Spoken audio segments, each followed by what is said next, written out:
What's up, peeps? Your boy Ricky Funes. Welcome to another episode of Tengoose Boxing Talks. Today we have a special guest, another one. One of my very good friends, Rudy Hernandez. Rudy Hernandez, if you guys don't know who he is, he's a former fighter and one of the best boxing trainers out there. And I believe he's underrated. Could you say you're underrated, Rudy? I don't give a fuck. See, that's what I love about Rudy. It means nothing to me. Right? One of the underrated trainers out there, but he's worked with a lot of world champions. His brother, if you don't know who he is, his brother is former world champion as well. Was one of the baddest lightweights, Chanito Junior Hernandez. lightweights. Junior lightweights. Yes. Damn. Okay. Gabrielas would have remembered and would have What reminded an you. asshole! Fucking asshole. Oh, yeah. Excuse me. He was one of the best junior lightweights out there at 135. 130. Damn, 130. Junior lightweight. Fuck. The fuck See, you're boxing? I'm a You don't boxing even- trainer you- and I don't you- even know the weights. 130. He fought Floyd Mayweather, Baez. Then he fought Jimmy Garcia too. I didn't know that. You know that? Yeah, he fought him just before Gabe did. Wow. The fight before Gabe did. Did he really? Yeah. And the thing is that and I'm okay. Look, my brother beat the crap out of Jimmy with only with the left hand. His right hand was hurt, and if you see the fight, my brother rarely ever used the right hand, which I'm grateful for. But I'm not. I'm also not grateful. It really sucks because his next fight was against Gabe, and we all know what happened in that fight. He got beat down and he ended up passing away. Yeah. And I remember reaching out to Gabrielas and telling him that, how fucking dare him not move on. Like whatever happened, and you move on because this is boxing, and we all understand that it's not always a safe sport, but there's Never. always consequences. Yeah. We'll get back to that right now, Rudy. But I want the fans that are here, that are going to be watching you, that don't know who you really are. Can you tell us a little bit about yourself? Like, Okay, my name is Rudy Chicano Hernandez. You didn't know I was Chicano, right? Oh, Rudy fucking come on. Chicano Hernandez. Why are you trying to take your brother's name? Because if you recall, I was fighting before my brother was, and so when they announced my name, it was Rudy Chicano Hernandez, the guy that won the first tournament at the Forum in 1983. You didn't even know that either, huh? I did not. You're the one that won the tournament. I'm the first winner of the Schlitz tournament at the Forum. Yeah, And, Steve Kim told me about that. and I was a heavy underdog, anywhere from 10 to 15 to 1, that I would not win. Hedgeman Two Gun Robertson was supposed to knock me out, and he was a great fighter. I mean, he was really good, and we all understood why he was the favorite, but even my dad, who was my trainer, didn't think I'd win. Out of all your brothers and sister, who became fighters? Just you, Chicanito, Me and my brother Genaro Chicanito, and that's why it's Chicano and Chicanito. That's Now, I makes was sense gonna to put it. you? I was putting Okay. it together right now. Okay, yeah, finally. And anyways, but at the end of the day, man, it's like me and my brother Genaro were the two that turned pros, and my other two brothers, they fought amateurs. Joe and Victor. Victor. Yes. So you brought him here today. Did who bully you most when you were growing up, or you bully them? No, it was me and my brother Joe against my brother Genaro and Victor. Oh. So like the two older ones against the two younger ones. But it was we had a hell of an upbringing, man. It was fucking fun. Where'd you- we where'd were you born grow? and raised in South Central Los Angeles, like 2 miles south of 2.5 miles south of downtown Los Angeles, and I was born in 1962, and we lived in a black community, and it was just kind of crazy, man, but it was fun. When you're a kid, and we were poor, which was okay. I think that's one of Yeah. the greatest gifts that life gave me, was to be born poor, because being broke don't mean shit, Yeah. And so, but it also it builds character, Yeah. and you get strong. Did you ever get because of bullied your by the upbringing. black guys? Did you ever All get the bullied? time. Yeah. All the time, yeah. But then there was a few black guys that were my friends who treated me like their brother, and so they took care of me and they looked out for me. What was the boxing gym to go to at that time? 1974, I go to Teamsters boxing gym, and at the time, there was this one guy named, and you probably remember him. His name is Frankie Huero Duarte. Yeah. He was the guy. Him and Johnny Jensen were like the two guys that were like badasses. And below him was a Mario Cerda, who was a really good freaking fighter, man. But you know, boxing is not for everybody, and there's a lot of talent that never makes it. Of course. But Why do you think that they don't make it? well, they don't have the discipline, and it's not their calling, because I don't care how good you are, but if you don't put the time in and you don't work at it, then you're not gonna succeed. And it's really difficult to put a kid. Let's say, okay, I'll use myself as an example. 12 years old and on a diet, and like I'm 15 years old. I didn't at the age of 15.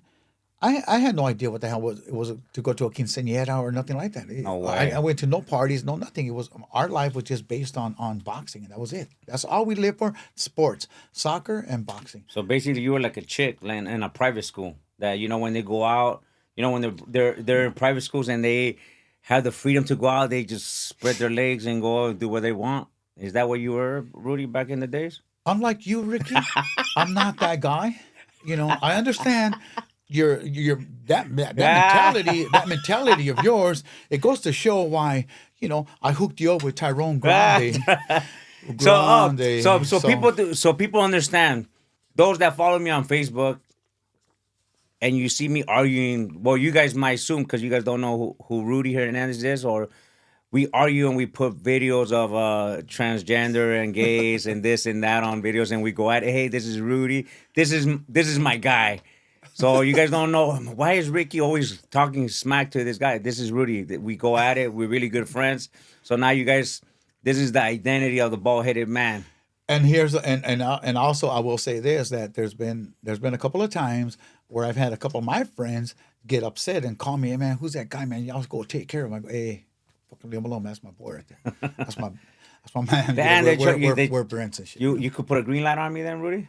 I could, but why the hell would I do Damn, something stupid? fuck, I mean, Rudy. I think in life we're only allowed a couple of green lights, and you ain't worth one. You a how?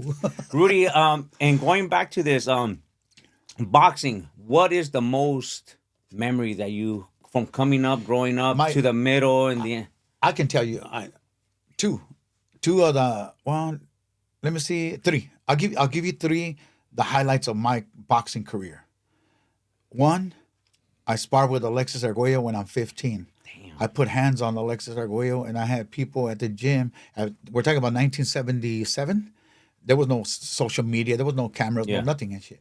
But I'm in that ring with Alexis Arguello, and I'm putting hands on him. I'm moving on him. I'm putting hands on him.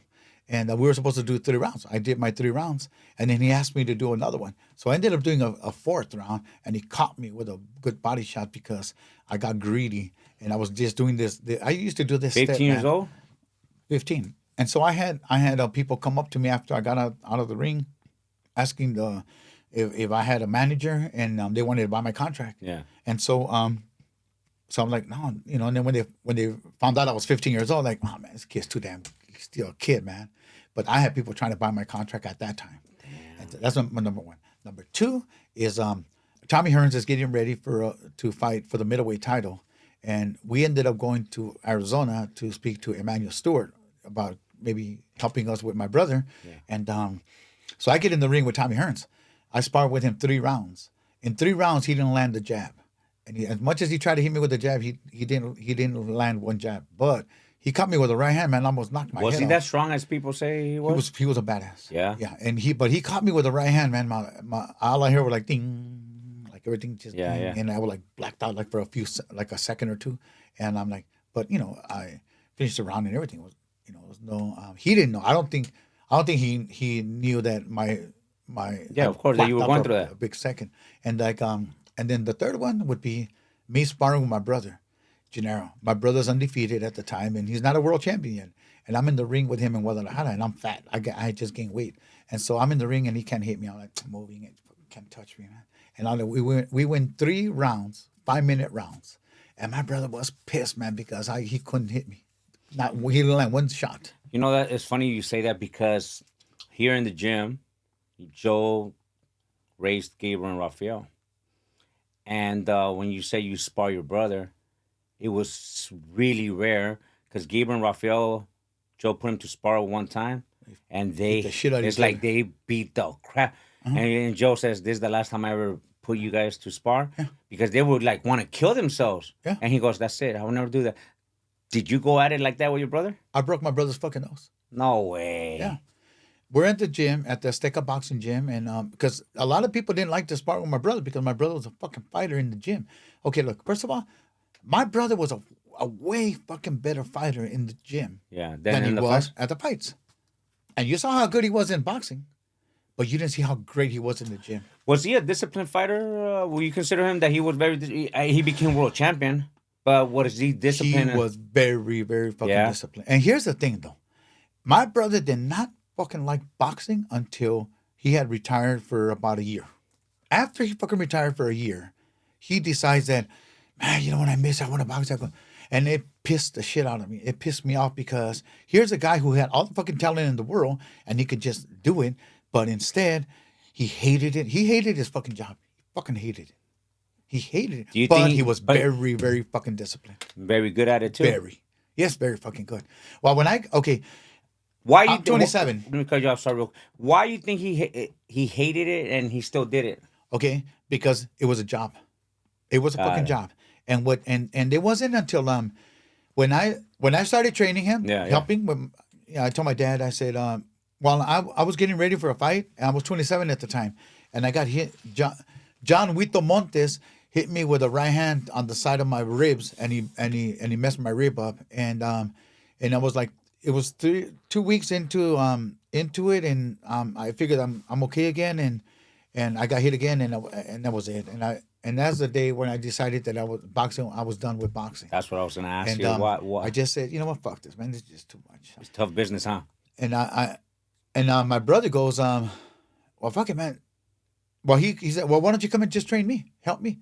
And I go, all right, fuck it, I'll do that. Yeah, that's And pretty so cool. and so we went to go talk to my dad, and I told, hey, Dad, I'm gonna start helping you. And I go, my dad was like, he was a little bit on the jealous side, like, no, que la chingada, you know. I go, Yeah, no, yeah, Dad, I'm here to help. I'm not. And so what I did with my brother was that I brought a whole lot to the table, and I go, first of all, I'm the boss. You pay me to fucking take care of you. And so I would tell my brother, okay, this is what you're gonna do.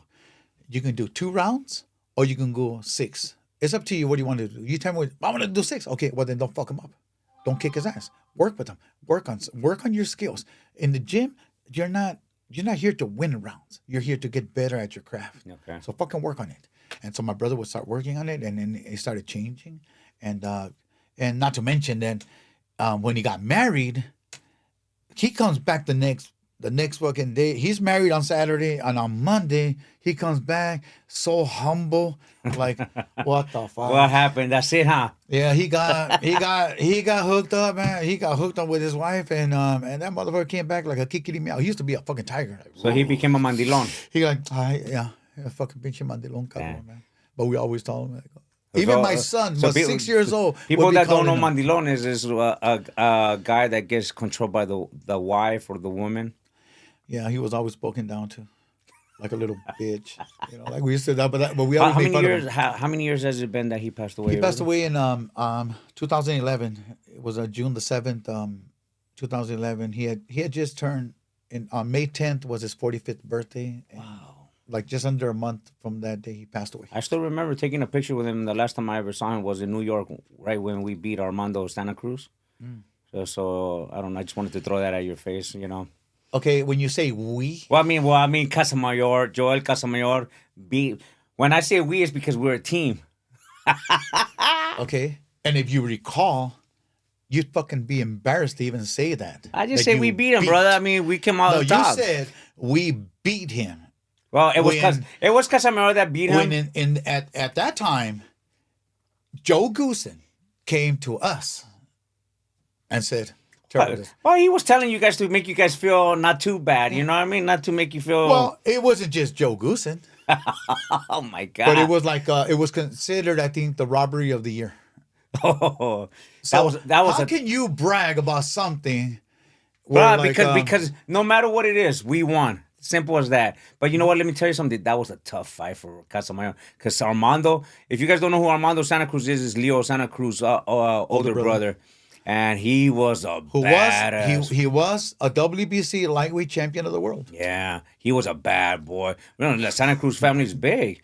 Rudy, in going to this, Rudy, back to Chicanito, what were the toughest moments of training camps and or training camps that you went through with him, and the toughest preparation for any fighter besides Floyd or Okay, first of all, Bias? there is no tough. Every training Is session is we're working. Look, people talk about let's plan what we're gonna do this week and this week and this week. And I Yeah. go, you don't fucking know what he's gonna be feeling like tomorrow or the next day or after that. So Exactly. you can't go by your fucking system. Systems like that don't fucking work. Did you study fights with your brother? No, Never. never. Good. That was my job. My job is to make sure that I understood what's going on, and then I'd bring it to him and I tell him, okay, this is what he does and this is how he does it. When you get in that ring, you're gonna read what he does, and you'll see what I'm talking about. And sure enough, that's how things. That's how you play guys out. planned it out. And I go, look at how he stands. He'll fucking do this. He'll do this, and this is when you're gonna catch him, and this is when you're supposed to get going. And the thing is that but also remember that today you're one guy and tomorrow you're another. So I'll tell you about Oscar De La Hoya. Okay, so Oh, Chicanito fought so my Oscar De La brother, Hoya as well. my brother. Okay, my brother had a record of 12 wins, Two losses. 2 losses, and 1 draw in world title fights. The 2 losses was against Oscar De La Hoya and Floyd Mayweather, and the draw was with Hibaro Perez when they clash heads like 30 seconds into the first round got of a a big fight, and that fight was considered a technical draw. No one, no decision or whatever. But anyways, that was the best freaking fight my brother ever had because it only lasted 30 seconds and he got paid championship money and they had a Wow. rematch. That was big money back then. Well, it was a chump change. I mean, it was Compared to okay now? money because my brother's biggest purses was against the biggest purse he ever had, and I called Todd DeBuff on him, and I said, you said that this would be the most money he's ever made in a fight, so my brother got paid $700 to fight Floyd, Wow. and he got $500 to fight Oscar, and so That's not bad. That's not bad, man. well, I mean, compared to what other guys were making, yeah, it was. Yeah. Those other guys were making more money, and but because those were just the 2 biggest pays my brother ever had. After that, it was like a 160 and the 130s, But that was boxing, and I told my brother, I said, if I could get the guy the way that you fight. If I could get that guy in the gym, the way you fight in the gym, Yeah. if I could get that guy to fucking perform, motherfucker, I'd be making more money. You would too. I go, but the thing is that you fight for the gym, but you don't fight for the people. Yeah. And that's where the money's at over there, not over here. Definitely, yeah. And so, but my brother was he was stuck in his way Do you guys fight, argue a lot? all the time. There was one time where he talked to me in a manner that was fucking very disrespectful. And I said, and I just remember saying, you know what? Fuck you and your fucking career. And I walked out the fucking gym and I left. And Did you guys squash it out at least after? he came back 2 days later. Because he had a lot of fucking pride. He had a shitload of pride. I mean, he's like the most. Are pride you guy I know. prideful? Oh fuck yeah! Yeah. I'm more. I have the most fucking pride of all. So after he was trying to ask you for forgiveness, you were acting like a chick. I bet. No, my dad goes, no man. He says he's sorry. And I go, oh, fuck that. And I'll tell that motherfucker to come to me and tell me the fucking face to face. The motherfucker better come to and my brother did because he realized that he was fucking wrong. Yeah. And once he calmed down and he realized that everything that I had ever done, I did it for him. Yeah. I was always trying to protect his interest. His interest was my interest. So if he Of made course, it, I you did. made it, of And course. so yeah, that's why. And there was like I go, Were you now- training him fully at that time already, or Yeah, your dad was still part? At that time, no. At that time, I'm the fucking trainer. I'm the one calling the shots. Got it. Because at the end of the day, I'm the only one. I was the only one that can control him. And when I say control him, I can make him see things differently. Yeah. Like my dad would say something. My dad could tell him the same shit, and he'd say, "Fuck, man, It'll you're go full of through shit." past him. It'll go through his head. But I would tell him and explain it to him, and then he'd understand more as to why we're doing the things that we do. And he became a way better fucking fighter. And when I say he became a better fighter, he had some really good skills. And if you to see how good my brother was, you got to see against Suma Nelson, how he's able to move him, how he's stepping aside and moving, doing things that he This had is never done before. before. This is he fought someone else after Gabriel or before? Because we Before. fought before. Before. No, you guys got him a lot older than we did. So Gabriel fought him when Gabriel was 20. Oh no. He fought him in Azteca Stadium. No, you guys fought him first, and then we fought him because we beat What year did- someone else, and then someone else retired. Okay, so you got him after. Yeah, because Gabriel fought But him in Azteca Stadium. Yeah, On the Chavez Greg Hagen fight, which Yeah. was 120,000 fans. Yeah, I remember. Man, it was crazy. Yeah, they weren't there. And then on the rematch, because remember this, it was that, and then he fought Jimmy Garcia. Gabriel ends up killing Jimmy Garcia in the ring. And Gabriel... But not in Mexico. You guys fought him in Vegas, I think. No, that was in Mexico City, the first fight. We fought him in Mexico. No. We fought Jimmy Garcia. Oh, no. In Mexico. Gabriel fought him in Las Vegas. Yeah. So then Gabriel, after he killing Jimmy Garcia, Gabriel decided to retire. But then came back. We went to Big Bear to prepare for Arturo Gatti to make a comeback. Gabriel was still WBC world champion at that time. Yeah, but he didn't retire. But go ahead. No, I know, but he called it retirement. But he came back into training and came back. Yeah. You know, I don't think Gabriel was all there. Then... I disagree, but go ahead. Okay, but why you disagree? Tell me. Because people talk all this shit. Of but course. when the bell fucking rings, he's threw punches and he's tried slipping punches and shit. Yeah. So On whatever. the rematch or the first one? I don't give a fuck which one it is.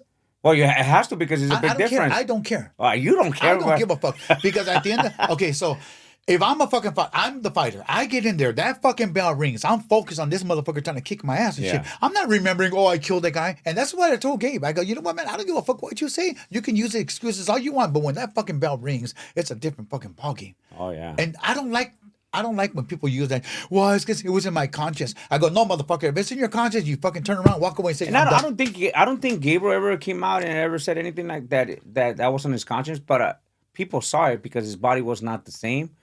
And I'll give you an example. When we fought I'm not saying that. Okay, look, I'm not saying that it wasn't.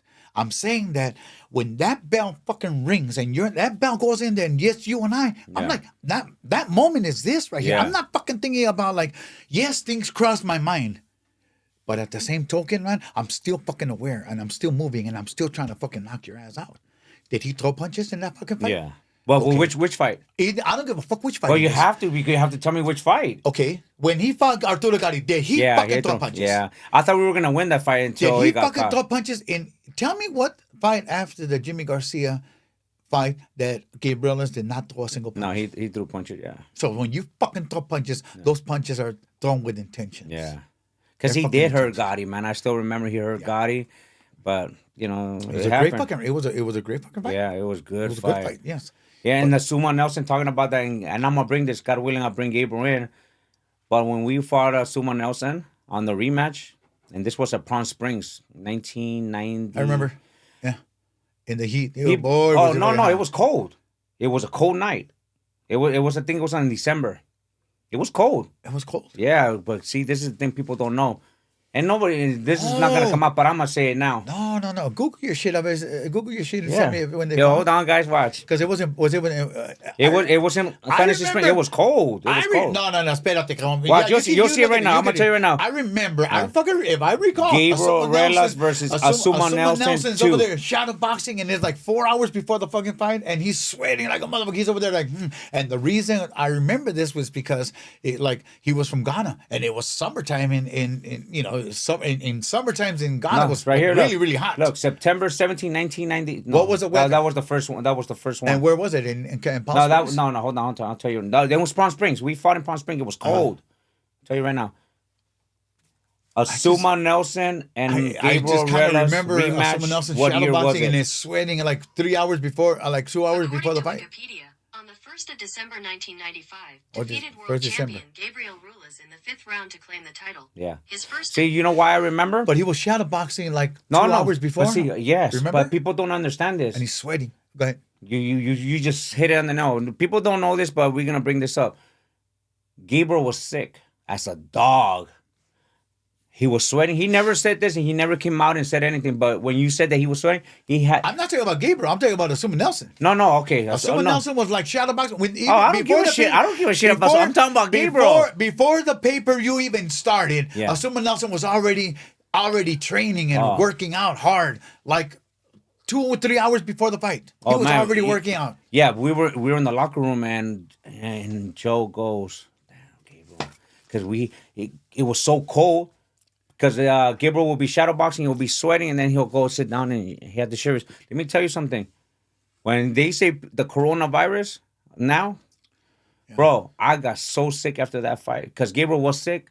I got sick. I was in bed for 3 weeks. I lost 35 pounds. No, I lost 35 pounds. Because you're a fucking weak human being. That's why. I lost 35 pounds.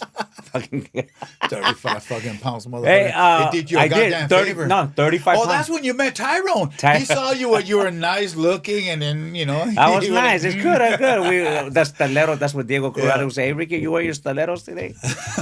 See, I'm not wrong. Right. Rudy, and going back to this, UFC, what is your main job doing in UFC? I work as a cutman with the UFC. I remember getting a phone call. You know, like, I always talk about, like, doing good deeds. Okay, like, you know, I've heard... okay, me and God are not on talking terms. I don't go to church and I don't think about God all the time, you know. But not all the time, but you do think about all him. the time. And You said not all the time. And the time I think of him is when I watch my wife or other people that I know that are always doing this. Man, I go, really? Because that's when I remind them, well, where's God? If you guys are always preaching and doing this, and then but your actions are different. So like this fucking bullshit. Look. The biggest bullshitters in the motherfucking world are those guys that are over there, have an audience of a bunch of fucking people like Jesus Christ and all this other shit. Motherfucker driving a fucking Rolls Royce, living in a big ass fucking mansion and shit, man. And the thing is that are you mad at God because of that, or I'm mad at God because that motherfucker took my brother.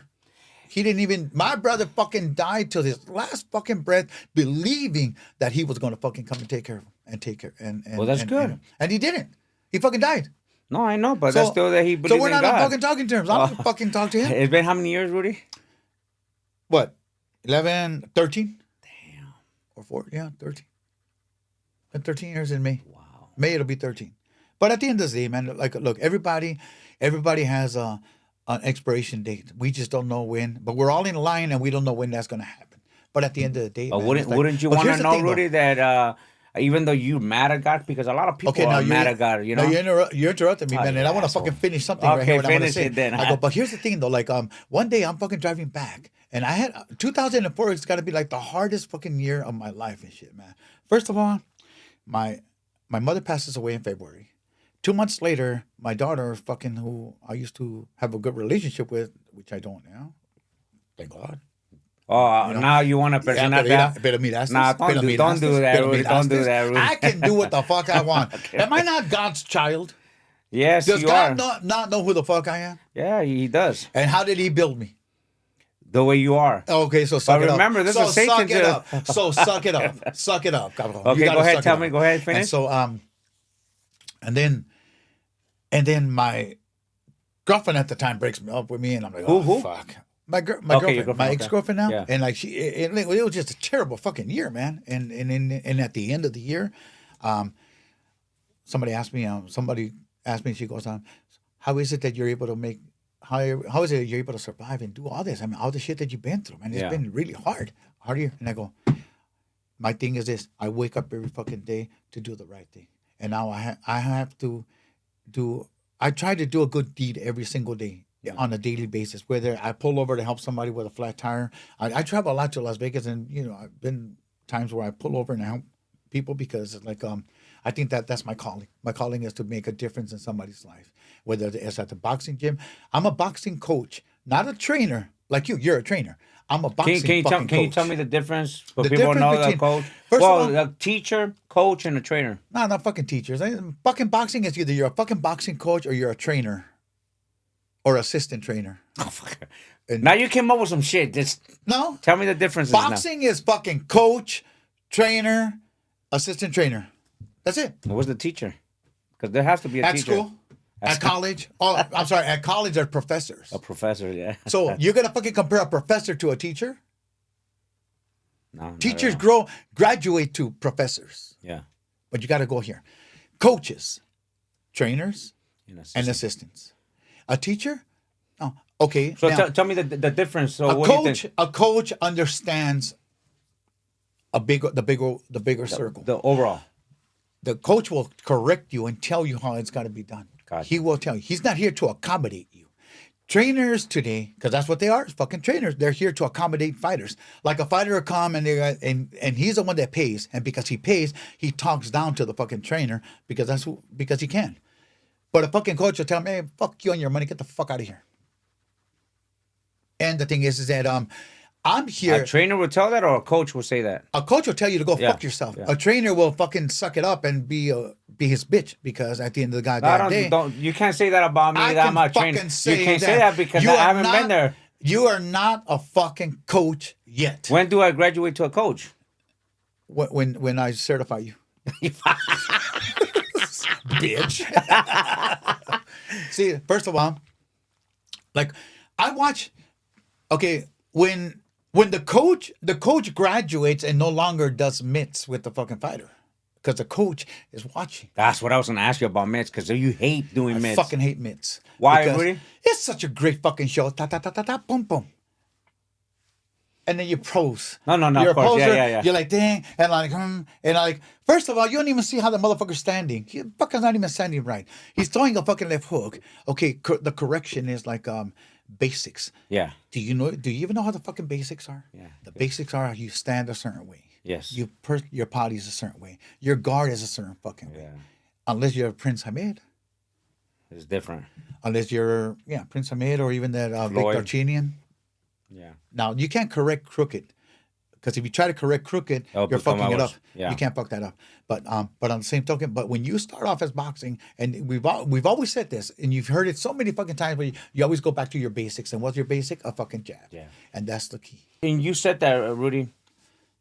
You know, I'm a trainer, but I'm a trainer to where I make a living.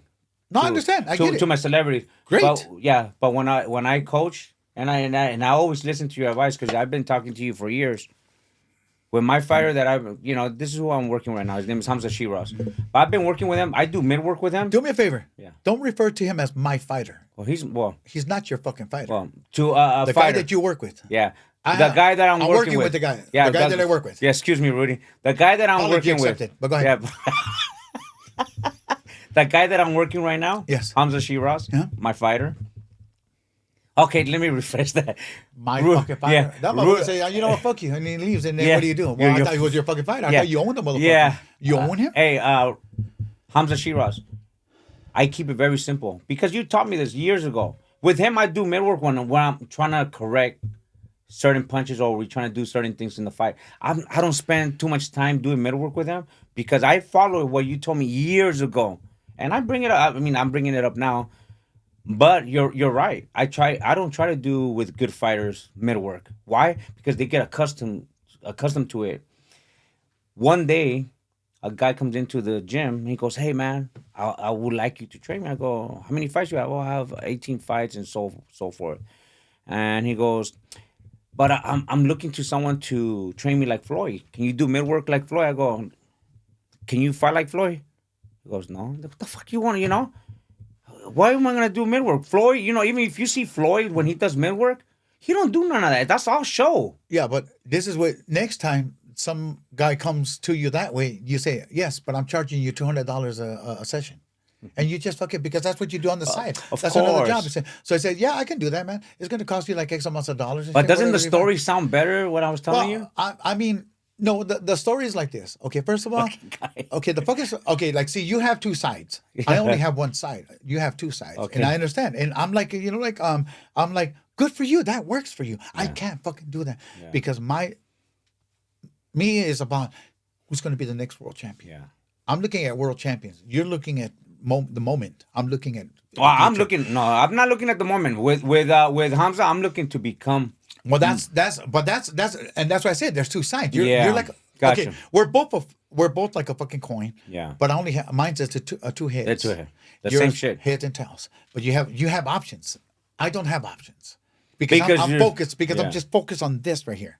And and at the end of the goddamn day, man, it's like I'm trying to have a world champion to where where I want to make a fucking difference and be. But and again, when we go to the fucking gym, we're coaches and we're also fathers, uncles, brothers. We're a little bit of everything because Sometimes a fighter comes to the gym and there's a problem, and you see it. What's the problem? Come here, let's talk. Step over to the side. And now I'm your coach. Again, now I'm being the fucking coach. Yeah, yeah. Because I'm here to assist you and help you as best as I possibly can. I'm having problems at home. Why? Well, whatever the excuse is, and then you can advise. Since you don't like doing midwork, Rudy, what's the best other option besides hitting the heavy bag? To me, is the hitting the heavy bag is the best. But Shadow boxing. shadow boxing, I like the cushion as well. Shadow boxing. That's it. Shadow boxing and hitting the bag. But most importantly, and Steve Kim will tell you, because he's been to the gym a few times where he sees that my guys will fucking spar. Like Junto. Let me cut you off Okay. there because I want. When you say you're looking at future world champions that you want to make, I know you have a few world champions right now, or you work and you made a few world champions, and also I don't make them. Here's the thing, though. We cannot make fighters. We can better them, but they have to come with talent. They have to be somebody. They have to have that in them. You can't make. When people talk about, I made him. yeah. Like I offended, and I just realized this. I just offended Inoue Naoya's father. You offend me too right now, but it's okay. But who gives go a ahead. fuck? I Okay. mean, who cares? That's true. Like if he had That's any true. kind of feelings, I mean, Yeah. it probably would hurt, but you have no fucking feelings. All up in you. Tyrone has gone all up in you, man, and he's killed the feelings and shit, man. So, but anyways, So well, you back to offended- Naoya. you offended I him? offended him, but I didn't not. But Intentionally. it wasn't meant to be offending. It was okay. Like when he said, I made my son. I Yeah. made him," and I go, well, you made him, so why didn't you make his brother the same way? And Gotcha. why haven't you made another 10? Because if you can make them, then hey, fuck it. I So can what make would them. be the correct way The of saying correct it? thing is Build them? that you can help bring out the best in them. Gotcha. Because they have the talent. Gotcha. If you don't have a guy with fucking talent and shit, then what are you gonna do? You can teach him, but if he can't Perform. grasp all that, then he can't be that person. So you helped Junto. Can you tell everybody who Junto is? Junto Nakatani is he's now a 3-time world champion. He was a flyweight, super flyweight, and he just won the bantamweight WBC bantamweight championship of the world last about 10 days ago, and he just hit the pound for pound list as the number 10 Wow. pound for pound in the world. And I'm like, fucking, that's pretty cool. What other fighters have you made? Helped you've out helped out to Masayuki be- Ito. Masayuki Ito was never supposed to be a world champion. Nobody believed in him, and when we fought, when he fought for the world title, nobody believed that he would be a world champion, and he won the title. And here's what's crazy is that for that championship fight, there was a day he walked into the gym, and I told him, today you're doing 18 rounds of sparring, and he bitched. Boy, did he fucking bitch. And then he did 18. After he did 18 rounds, he says, I like this. One more. I go, oh shit, 19? Okay, you're fucking bitching about 19 got 18 rounds, and now you're going to do an extra one. All right, go ahead. Hey, one more, please. And he did 19 rounds of sparring. Now, Was it- there's a big difference between fucking sparring and fighting. Yeah, of course. And if you're working on something, you're not going to get fucking beat up. And I don't believe in my guys being the shit out of each other in sparring. You like to work. Now, out of those 19 rounds of sparring, I can honestly say that maybe 3 or 4 fucking rounds were tough. Okay. But that's it. That's the most that they had. But he did 19 fucking rounds of sparring. I had brought this up with Steve Kim the other day and I learned this from Floyd. Floyd would bring always small guys to spar. There you go. You don't So- want to leave everything in the gym. Why? Yeah. Why? It's to be look. There, like the mitt work is awesome, man. Da, da, da, da, da. All this other fucking bullshit, right? But here's the thing, though. That I will tell you that there's 2 fighters that you can look. You can see them doing those mitt works, and you can see them executing it in the ring. Correct. His name is Juan Manuel Marquez Ooh. and Naoya Inoue. Those 2 guys, if you watch, go to YouTube and watch videos on them working on those mitts. They do the same Fucking, thing you'll in the see fight. it in the fucking fight. Yeah. Floyd, look, first of all, Floyd never does that in the fight. no, but Floyd's about like moving shoulder, you know, he's just being quick and shit, you know, and the mid guys are one doing all the work. He's just like, I hate and doing that. And here's the thing though, but on the same token, it's like, but Floyd, the difference between the great fighters and the ones that are talented and and contenders is that their timing. They can read what you're doing. They already know what the fuck you're gonna do before you even know what the fuck you're doing. Yeah. He already sees the movement. He sees how you're moving and shit. And that's why when Tommy Hearns was trying to hit me with a jab, there's certain moves that he would make, and he almost caught me a couple of times. Yeah. But he didn't land the fucking jab, and I saw the movement in it. And so when he was doing it, and then like that little hesitant or that little fucking or that little trigger was enough to fucking catch him. And that's how you see things, See, like You know who's good at that? Is Teofimo Lopez. I just saw a fight with Teofimo Lopez where they threw a jab at him, but he threw his jab as well. I don't know when if he you threw saw- the hook, and he threw the hits hook, yeah, and timing. came back, boom, The and, timing. And he oh, comes man, right he hand. timed it like Yes. a go. It's Yes. so hard to do things like that, Rudy. Uh-huh. I believe. Yeah. I believe you have to be a special talent or a study of the game Yes. to do certain things like You that. got to be a student of the game. Yeah. And that's what takes them to another level. I used to tell my brother the same shit. Okay, General, he's fucking going to throw that left hook. When he throws that fucking left hook, if you can hit him on the shoulder, on the chest and shit, you'll beat him and you'll stop him and shit. Or when they come at you, like Tony, he's a contender right now. He's a flyweight contender. And I tell Tony the same thing. I go, jab to the chest. I don't care. Like in the police departments and stuff, they always say, they've been taught at the academy that when you want to bring a guy down, you hit him, you shoot to the chest, and if you hit him to the fucking chest, it stops him, and it'll stop the body. Yeah. But same thing with punches. You hit a chest, everybody goes to the body, to the belly. I understand that's a thing, but I prefer the chest because at the fucking chest, no matter what you do, it's like you push him back, and where the punches will land, it's not gonna be as hard, But on the same token, I like my guys to just be better. Like Junto's last fight was he won by a knockout in the 6th round, and it was a goddamn, it's probably one of the easiest fights he's ever had Was this in Japan or in Japan. But the thing is that I couldn't sleep the night before. why you were nervous? I was worried because when he fought Gary Russell's moving around, jabbing, and he's missing those damn jabs because Santiago was, slipping and moving. And I'm like, God damn, that guy's a really good, crafty guy, man. He fucking moves pretty good. And Gary can't even hit him with a fucking jab. So, and when you got a guy who has pretty good speed and you see the other guys missing him, man, you gotta think about, okay, so what do we do? And so I trained Junto to miss a bunch of punches, but punches in bunches, because when you have a guy that moves, that's what you do. So, anyways, fight time? Do you go in with couple plans, or you just go with one plan into the fight? I'm ready for whatever comes. And who taught me that? The fight with Oscar De La Hoya.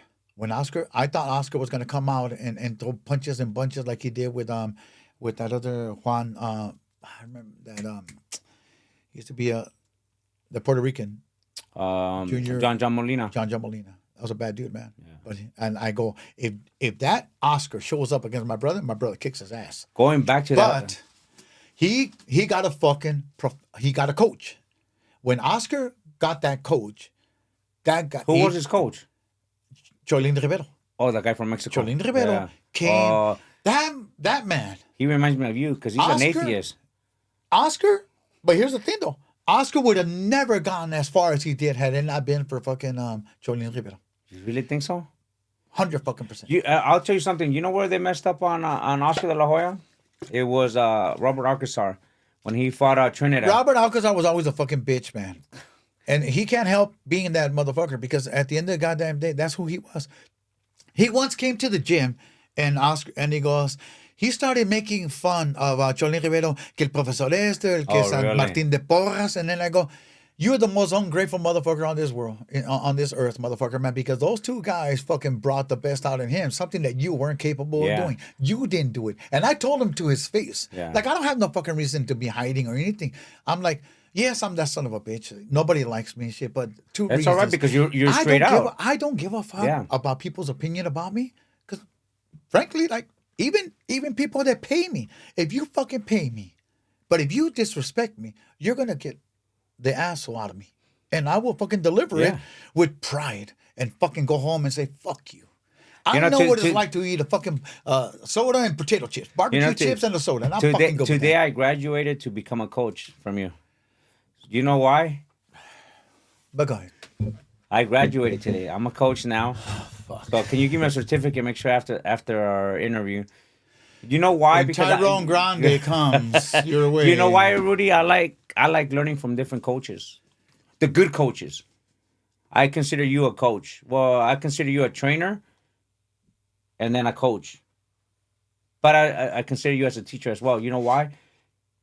I like to pick on things like Freddie, uh, good coaches, Robert. I like to pick things that I'm able to use with my. It doesn't mean I'm gonna change my whole fighter all around. No, no, no, But there's no. certain things that I could Knowledge. pick. Your knowledge, correct? It's knowledge. Like It's your a little knowledge that you knowledge. have, Rudy, is like even sitting down here with you right now. Even though we joke around because that's what we do, and that's what the trust that Rudy and I have. Okay, and we for the record, man, I always want to I always want to see you succeed. Thank I want you. to fucking see you get up there, man. Everybody, I don't care who it is. I want to see everybody fucking Yeah, because there's succeed. coaches But that there hate is- Rudy. But there is only one fucking time, and I'll go on record and I'll say this, and I think I've said it before, and I think even Steve Kim, I think I've told him, I go, there's only one fucking time I've ever wanted to see a fucking fighter get fucking killed in the ring. Who would you think that is? You're fucking. No, I don't you'll know. never know. I don't know because Antonio with you, Margarito. I wanted to see that motherfucker get fucking killed in that Why? fucking ring, because what the fuck he did, what they did, there was a period of time that he became a fucking puncher, and I don't want to mention that motherfucker thing because I don't like that motherfucker. Yeah. But anyways, there was a period in time where he was a puncher, and then Margarito. yeah, Okay. and then but before that he wasn't, and after that he wasn't. But when he went up against Cotto, I was so fucking disappointed and heartbroken that the referee stopped the fucking fight in New York. How the fuck did you stop that fight? He fucked him up, man. But I wanted to see more. I wanted to see fucking more. You're talking about Because- on the rematch. on the rematch. Yeah. I wanted to see fucking more.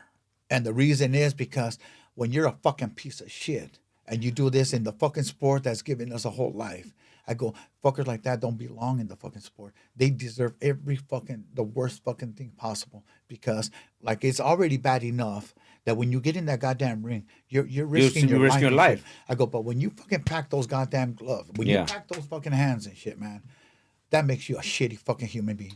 You're a piece of shit. Will you consider that one of the worst, kind of like Panama Lewis did with? Yeah, Panama Lewis and fucking Margarito. they're fucking piece of shit people. And Resto and Margarito and the two corner people that took care of those motherfuckers, man, they all fucking belong in jail. And they should fucking and they should have been banned for fucking life and shit. And they should never fucking and they should have taken all their like I remember saying, if I would have been in Miguel Cotto's fucking corner, I would have fucking sued fucking Margarito and got yeah. all that fucking I would have taken all that fucking money from him, because he didn't deserve that fucking have that money. Yeah, because I remember Cotto getting his He did ass not. beat, man. Now and when people talk about like, nah, but it's like, and I had this conversation this past Saturday in Las Vegas. I'm not going to mention the guy's name, but here's what I told him. I said, okay, I want you to go back and watch before this and after this, Yeah. and you'll see that motherfucker never had a fucking punching power before or after. I go, and the thing is that people and he says, nah, but we were there, and I go, I don't care what you say. Bottom, here's the evidence, and this is what and this is why I believe that this is what happened. And I go, after that one fight that this guy no longer in his corner, Margarito didn't give nobody a fucking black eye. So you're gonna fucking tell me you're gonna fucking tell me that it was a straight fucking fight. It was even. I go, look at the fucking fights before and look at the fights after. And Robert Garcia, good friend of mine. You know who Robert Garcia is? Robert Grandpa Garcia. Yeah. Fucking nice guy, man. Very, Fucking very cool guy.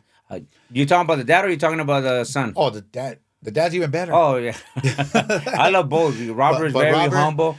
I just had a And conversation. Mikey Garcia, man. Fuck, dude. That family over there, man. They're fucking great people, man. Very, very Hey, Mikey, great and thank humble. you. I still have my house thanks to you. I appreciate Oh, you. for real? Yeah.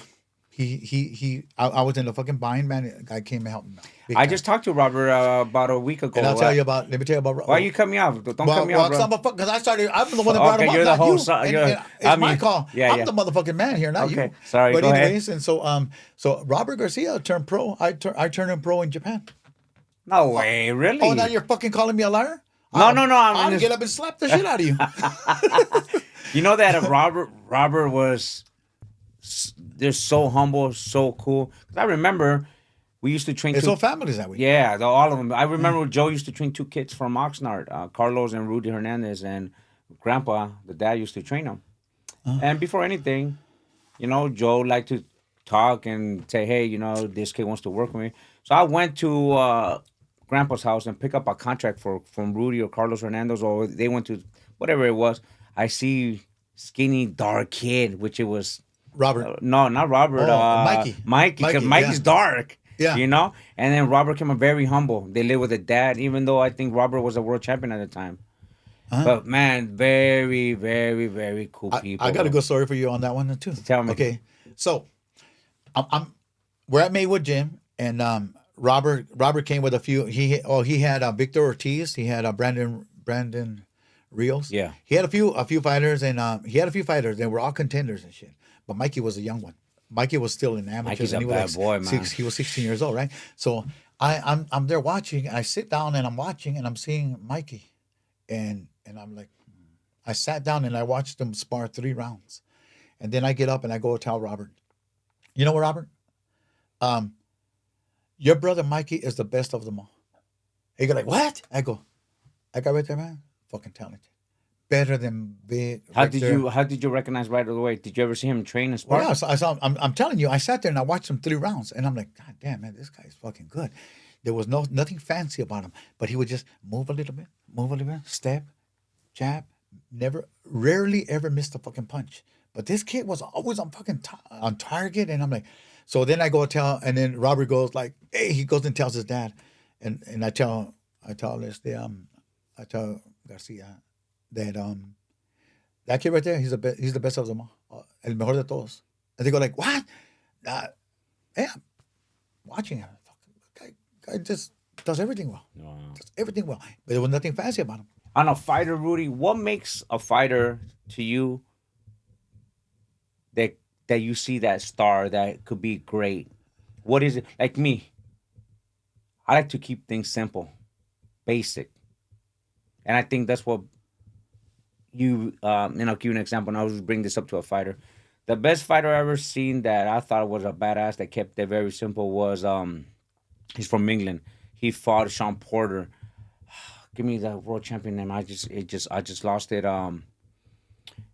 He got killed by Triple G.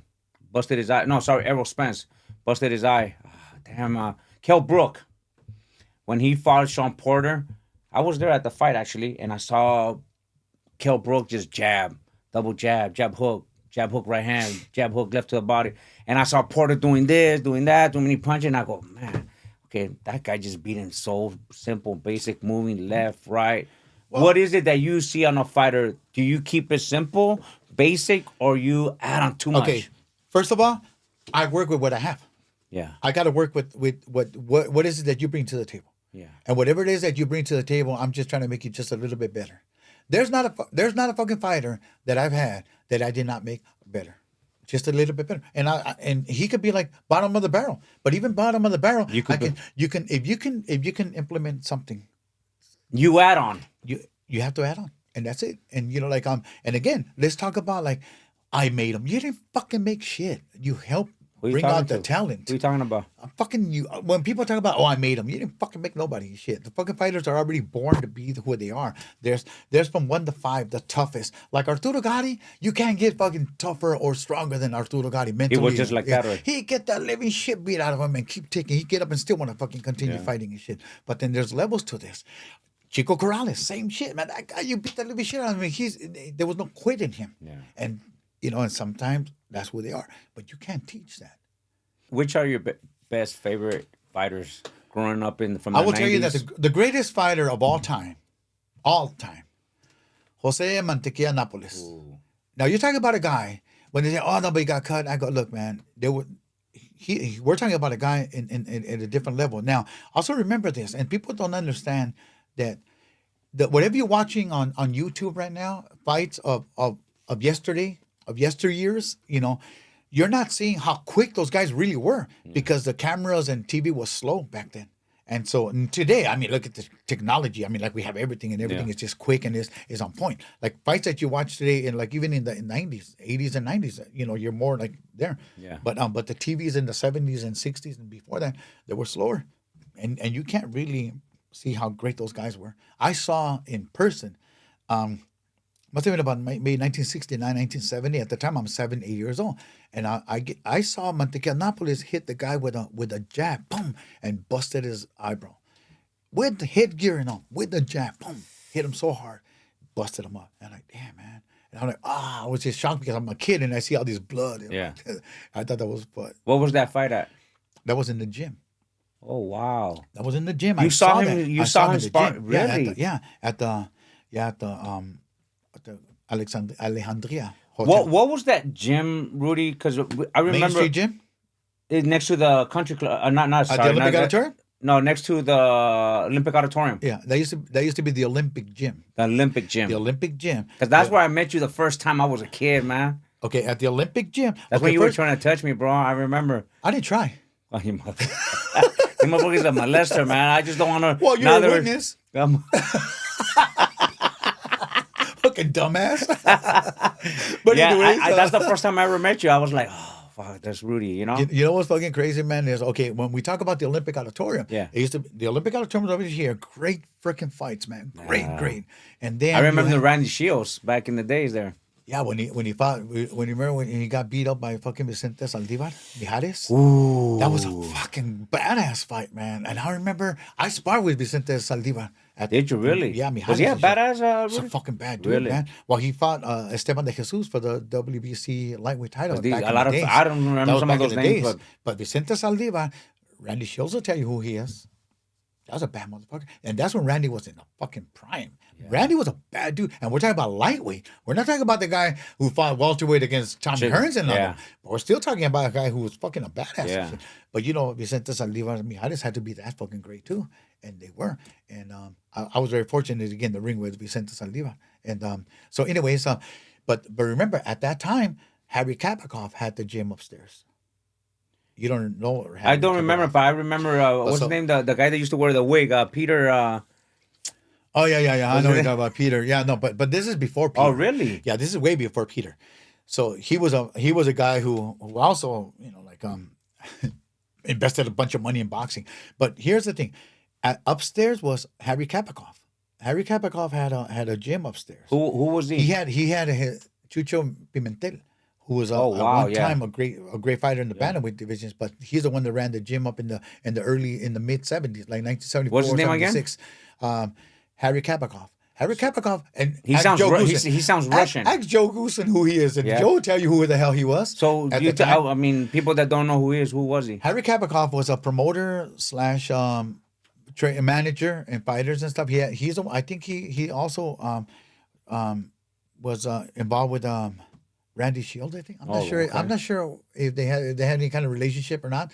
But the thing is, no, they didn't, because Vicente Saldivar Mijares and Jesus Chucho Pimentel were his fighters. Yeah. And so they were Harry Kapikoff's fighters, and he's the one that had the gym upstairs. And so then what happens? A few years later, Perez, a guy named Perez, I forget his fucking first name, but anyways, Perez opened up the Olympic gym. So now we have the Olympic gym. It used to be a dance hall. People. Yeah, I remember, yeah. So it used to be a dance hall, and so he put the two rings Because there. Pete and- Rody used to be Rody, yeah. used to be the but he manager. came- but he came after. Okay. He came a little bit after. Okay. And so then, and then we had the Olympic gym, and so now we have the Olympic gym, and we have some great freaking fighters. I'm there. The highlight of the Olympic gym, I tell you, would be that I got in the ring. I started shadow boxing there with we had, I think, like 3 or 4 rounds of shadow boxing straight. Me and Muhammad Ali. Wow. He's over there, and I'm like shadow boxing. We're like You hitting have each other. picture We're with you shadow and boxing. Muhammad? Huh? You have pictures of you and Muhammad? I have a picture of him. And the thing is that we're shadow boxing and we're moving around like for about, like I said, like 4 straight rounds. And I was like, and then Muhammad stops and he goes, yeah, but this one, I go, he goes, you're really good. You're a really good fighter. He goes, but you'll never be as good looking as me. I go, true. I said, true. Going to coaches and trainers, Rudy, who do you consider now? There's a lot of great coaches out there. Well, I mean, trainers and all that. Fuck. Who do you... Steve Kim, what the hell? What happened? You were here before me, and then you got this guy still talking about, oh, great coaches. Great. Fucking name one. No, I'm asking you. I want to ask you. No, you're the I'm one that not- said there's a bunch of them. You said there's a lot of This is my question great to coaches. you. You fucking said it. I didn't say Okay. it. You said it. Name 3. Okay, there's a Name lot. 3. Give me 3 fucking great coaches. Robert Garcia, to me, is one of them. Robert Garcia, Will you consider him a coach or a trainer? he's almost a coach. Okay. Freddie Roach? And that's Peter why. Call Peter afterwards Peter. and ask him why. Because But go ahead. Next. Freddie?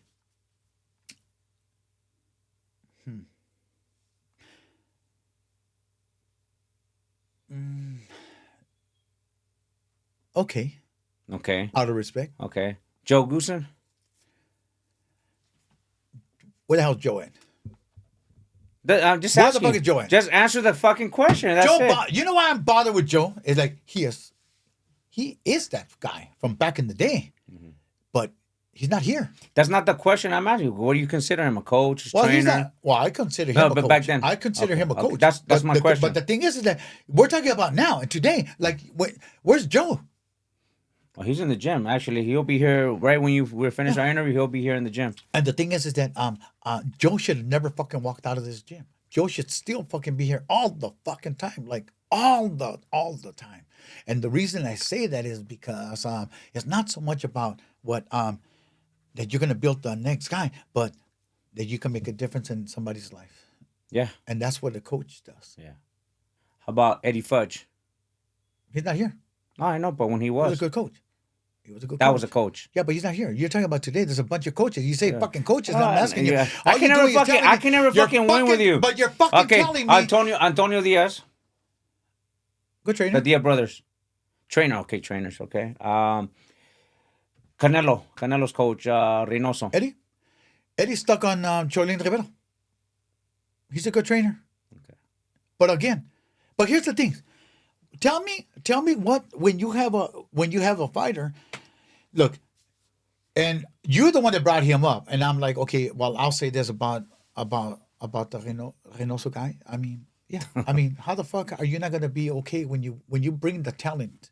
Bring me Floyd, bring me these guys. Now, Canelo carries the team because these guys are only capable of doing so much for him, but there's more to it. When you add more to it, now, what You don't think Reynoso was with Canelo since he was an amateur? You know what? No, because I see pictures. Wait. That's why I don't know the whole story. I Because you can do. tell you. I can tell you right now Yeah. that what I envy Eddie Reynoso, that he was able to fucking spend time with Cholin Rivera, and I never could. I don't know who Cholin Rivera is, to be honest with you. Cholin Rivera was the guy that trained Miguel Cotto. Cholin Rivera is the guy that fucking that had Oscar De La Hoya on his toes and moving guards up. Oh, and the moving, old man. Yeah. He was. Is he he still was alive? taught. Oh, he died already. Okay. But Eddie Reynoso was coached by him. Oh. Eddie was there with that guy. Oh, see, that's amazing. Pinchy Eddie, man. He got it. I didn't. Oh, Fucker. but isn't that amazing, bro? Look, I know that. I learned Did from I you. not say I envy him? Yeah, that's true. You're Fuck, right. I just said I fucking envy that fucker. Because it was an honor actually to have worked with you in one corner fight. And do you remember that fight? Yeah. Which fight was that? And I told you, fucking move your ass out the way. Don't get in the No, fucking you way. didn't. You just told me get out of my way. You just told me. When you try to work on a motherfucking cut, and I'm the fucking guy there, and it was a Cuadras, and it was a Cuadras fucking And fight and shit, Chocolatito. and Chocolatito, and you're there, and then you try to put get the fuck away. I didn't try to use the cut, man. Because you're the cut man. You went and put your fucking hands where it didn't belong. And then I told you not to fucking do it again. Well, see, now you know what I learned. I No, learned. I understand that. Yeah. But and here's what it comes down to. Look, first of all, when I'm in that corner, I'm focused on what my job is, and my job is to fucking be looking at what that other guy's doing, what mine is doing, and some like picking up on a thing Yeah. or two and shit. And like I need when you're working with me, my guys will tell you that I don't have to fucking do your job. You fucking do your job. Yeah. You help me. You already know how I function, and this is how we work. And nobody fucking talks but me. Correct. Nobody fucking says anything but me. I'm Yes. that guy. If you have something to say, you fucking tell me to my ear. Fucking talk to me. Yeah. Because I'm like, I don't fucking know everything, but I'm focused, and I'm You're focused on- I don't want you fucking going above me, because my fighters listen to me. To you. If Correct. you fucking tell me, I tell them. And that's a team. Yeah. Look, we have okay, I have a fucking question for you. Yeah. And there's gonna be others that are gonna fucking learn from this too. I go, how much time do we have in that fucking corner? And I told you this before. Yeah. How much time do we have in that corner with the fight? No, normally it's a minute, but I think we got only like 30 seconds, to be honest with you. 32. 30 seconds. Okay. You know how fucking lame if you only have fucking 30 seconds to work on a fucking fighter, you ain't fucking doing your job. Something is wrong here. But let me tell you what the reality is this. There's 3 of us that go up in that fucking ring. Mm-hmm. Okay? 3. So if I will get at least fucking anywhere from 50 to 53 seconds myself. Times 3. How much is let's Wait, go. 53 times 3? I'll make it easier for you. Yeah. We'll do 50 seconds. Okay. Okay. 50 times 3 is 150 seconds. Okay. That's how much time we have on a fighter. We Oh, have okay, I thought you were talking about... 150. No, I'm sorry. I thought you went the moment we go Don't up in the fucking ring. tell me what yeah. you thought. Oh, Because I don't fucking give a ass. What fuck a about what you thought. Because your ass didn't fucking have the answer to Okay, begin so with. go I'm ahead. telling you. So you know why we have 150 seconds with Tell the me. fighter? Tell me. Because you have 50 seconds, he has 50 seconds, and I have 50 seconds. So combined on that fucking fighter, that we just gave that fighter 150 I got you. seconds. Got you. I get what you're saying now. Okay, so Oh, see, I learned something new today. and now here's another one. Okay, and to give you a better example how we're supposed to fucking work in the corner, Yeah. when a fucking car, there's a race car Yeah, in the yeah. racing and the track, right? And the pit. He pulls up to the pit. What happens? Boom! They all jump. The car goes up. Boom. And all the tires Yeah. all come at the same time. One They is come back in working, there. one is Boom, doing this, boom, one is doing the and other. No, they go in simultaneously. Yeah. Boom! Everything goes in like this, and they Gotcha. go and it goes, and that's how I see the corner. Gotcha. If Like you a can't- pit. Like a pit. Like a pit. If you can't fucking do that, then I don't need you. Gotcha. And if you have to ask me, get the fuck out of here. This guy once asked me, I'm not gonna fucking mention the motherfucker's name and shit. He goes, well, where do I go buy it at? I go, then motherfuckers, and if I need to fucking tell you where to go buy the motherfucker, then what the fuck I need you for? Yeah, you're right. I'll take care of this shit myself. Get the fuck out of here. Yeah. You're useless to me. I don't need motherfuckers that need answers. I want your ass to fucking, Be ready. be ready. Be ready. Be that guy at all times. Especially when we're on working mode. Working mode is one thing. And but because we have a responsibility. And it's a huge responsibility. And it's a very short Yeah. fucking time frame. And we gotta fucking do our job. And we gotta do it to the best of our fucking ability. Yeah, I working on that corner was working with you, watching you. I learned, and it's intense as well because you're straight to business. And you have to be like that. You know, I worked with Joe under Joe so many years that same thing as you. There's only one guy that speaks on the corner, but sometimes we are, because Joe is so focused, and we're watching other things as well. But you're 100%, and Joe's old school. Joe don't want nobody talking in that corner. It's only him. He goes up there, and remember this. I learned it from Joe. Joe, I consider he's all in one because Joe does his cuts himself. Even though you need a cutman as well, because I had talked to you in the past. Hey, Rudy, can I hire you as a cutman? You go, I want $15,000. I go, motherfucker, my fighter's making only $500. I'm gonna pay you $15,000. Get the fuck out of here, Rudy. So we're going back to that, but yeah, working with Joe, bro, I learned. Even with you on that corner that night, I go, okay, I see what he means, and I like to learn, Rudy. I learn every day. Okay, let me okay, now would you be able to say something to Joe in the corner? Yeah. Or he didn't want you to say No, he wanted you to shut the fuck up? he Okay, go ahead. he goes, if you have something to say, tell me. That's just exactly what you said. Tell me, I'm here. Today, I can honestly tell you. Today, I can honestly fucking tell you that everybody's a fucking cut man. Anybody can fucking stop a cut. Yeah. But that's not what a cut man is. Yeah. A fucking cut man is a person who does multiple things in that corner and fixes up the fighter. And I go, what's the most important part about being a cut man? Is being able to learn to know how to use an in swell. It's not about a fucking cut. Any fucking cut. If I can stop it, so can you, him. Yeah. I mean, like, he's probably never been in the goddamn ring. All he's got to put a swab in there. Oh, look, he did a great fucking job. Like I had. Do you share your knowledge when it comes to Sometimes. why sometimes? Well, because it depends. It depends on the person. Yeah. Like first of all, if you want to be a student of it, then I'm willing to help you, because it's not just about you. It's about what you're going to do for that fighter. That fighter's future is in your hands. Like Joe Goosen wanted to be the cutman and everything, and I go, okay, fine. But knowing what I know now, man, I would want to hire. I hired a cutman when I was in a fight. I think it was Cuadras' fight. I didn't want to. Oh, when Manny Robles fought for the world title, I hired my friend as the cutman. Manny Robles fought for the world title. Yeah.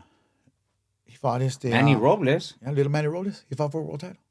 But He fought? Yeah, he lost a decision. Really? Well, anyways, that was his last fight. Okay. But the thing is that I hired my friend, who was a hell of a fucking Roddy Rieger. But yeah, he's another guy that on Facebook's always talking shit, man. I like that fucking little midget. Who's better, you Little and I? midget. Whose argument's better? Both of you guys. Both of you guys are the guys that are always, man. We're always like this. We're just great, man. Fucking love that guy, man, too. You know, he's a fucking stand-up guy. I mean, like, when I say stand-up, that's fucking funny, Okay, man. He's a fucking little guy. He's a midget. Really? He's a fucking midget. But he thinks he's like 8 feet tall, you know, walks around with a fucking attitude and shit, man. And like, his wife even thinks it's funny, because she looks down on him and goes, "Oh, Roddy, look at you. You're such a nice guy." He's a fucking midget. On the inswell, Rudy. But on the inswell, but when it comes to the inswell, man, you got to know how to do it and how to use it. And at the end of the day, first of all, like there's guys out there, man, that are very fucking famous and shit, man. You know, and good for them, man. You know, I'm gonna criticize you a little bit because of what you do. Yeah, Take it however, you don't give a shit. I don't. And it's not only you, but I do see people In general. I see a lot of show-offs. Not show-offs. I don't know if that would be the correct word. When I see that guys working on the cuts, they do fancy. They go, "What the fuck is that?" You know what I mean? Me, I like to put it on. But when I see a guy do this, what the fuck is he doing? And what are you doing, Rudy, when you do that shit? You're my teacher. See, when now going back, when people say teacher, coach, me, I like to consider it 3 in 1, because when you're a coach, but at the same time I'm learning from you. Fuck, that's the teacher. Not lying to you, Rudy. When I sat down on that corner, and I'm gonna tell people right now, it was an honor to be on that corner that night. Why? Because we're fighting Chocolatito. Well, yeah, Chocolatito. Yeah, Chocolatito. And I go, fuck, that's a tough fight. And I see Rudy. Don't get me wrong. I'm watching you. I'm not watching the fighter, because my job is to learn what the coach is gonna do. I'm learning from you how you move, how you do, how collective you are in that corner. You're not nervous. You're not, and you're giving instructions the way it's supposed to be. And I'm learning. That's teaching. Mm-hmm. That's why I consider teachers, coaches, and trainers. But from that night, I learned from you. I learned a lot of stuff, because you have to observe. You want to be able to learn. If you're not, because there are coaches out there, Rudy, there are pricks. They think they're the shit. They think they know everything, and I'm very selective who I want to learn from. Why the hell you fucking keep referring to them as coaches? Because they're coaching, they have fighters. They're fucking trainers. Yeah, well, unless you're above. I'll give you a fucking example. Yeah. And it's not because I'm hating. I'll use Buddy McGirt. Buddy McGirt in that fucking fight with that when he He's fought coming that here guy. next week, actually. Shit, here we go. But anyways, Buddy McGirt. But we're all subject to criticism Of course. when we're on TV Yeah. and everything else. Yeah. And I'll say this. I go, first of all, when I was really fucking I'm watching the fight on my phone, and we're having dinner because I'm with the UFC at a different state. I think in the East Coast, and we're watching this fucking fight. And then when Buddy McGirt tells the guy, "Come on, man, let me stop the fight." I go, "Why the fuck are you even asking the guy to stop the fight? You Correct. stop the fucking fight. If you fucking feel like this has to be happen, then you do that." Now, and it's just fucking frustrating because I'm watching, and this is what I would be doing in that case. I go, "You don't ask a fucking fighter if that's how you feel. Stop the fucking fight." So but. Have you ever had to stop a fight? Yes, a couple of times, but now I'll tell you about it.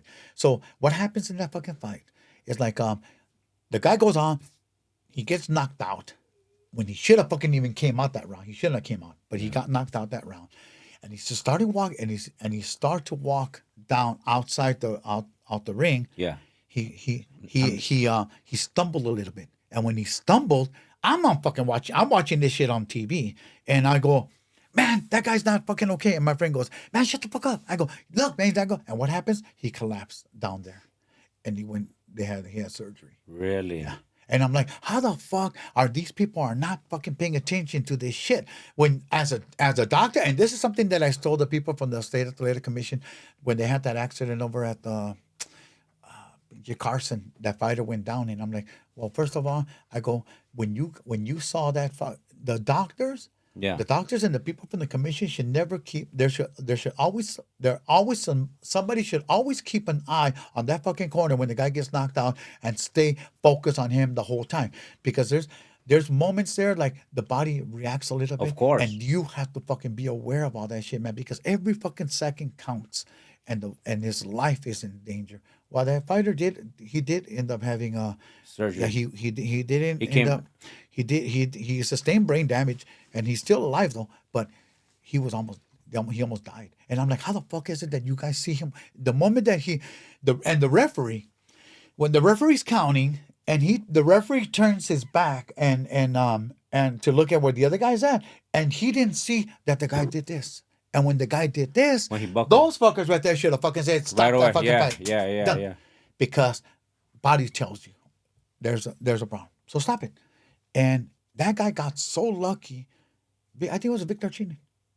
Really? Yeah, I think Victor Chinen hit the guy. Yeah. Guy from Tijuana. And so he missed those fucking punches. And he missed. God forbid he would have hit him. God would not be here. Probably would not be here. And I'm like, I was mad at the goddamn commission. And I was back in the East Coast. Yeah. Working with the UFC. Wow. And so I come back and I'm mad at the guys from the commission because Yeah. I'm telling them that this is what they're supposed to do. This is what they're supposed to be watching. And I go, and I don't fucking know everything. But what little But bit I you do, kn- you but know. what little bit I do know is that body language. Your body reacts a certain way, and there's certain things that you got to be on the lookout for, and it should red flags. Let's do something. Let's help them.